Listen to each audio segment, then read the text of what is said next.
Gu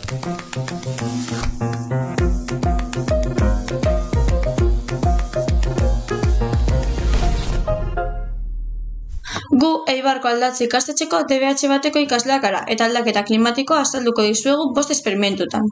Berotegi efektua gas batzuek lurraren beroari eusteko duten gaitasuna da. Fenomeno naturala da, baina gas hauek gehiegi pilatzean planetaren temperatura modu arriskutsuan igotzen ari dira. Lehenengo esperimentuan CO2ak duen berotegi efektua behatuko dugu.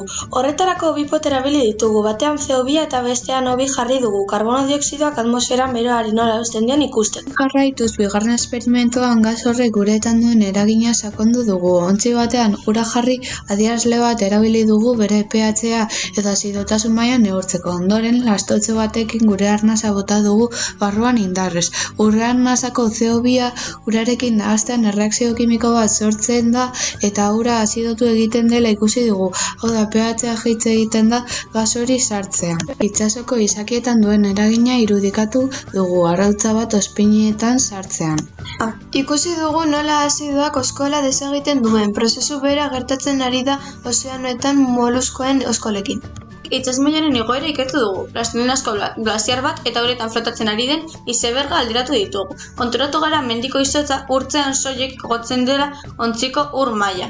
Esan nahi dugu karbono dioxidoak eragiten duen klima aldaketa gure ingurunea erabat eraldatzen duela.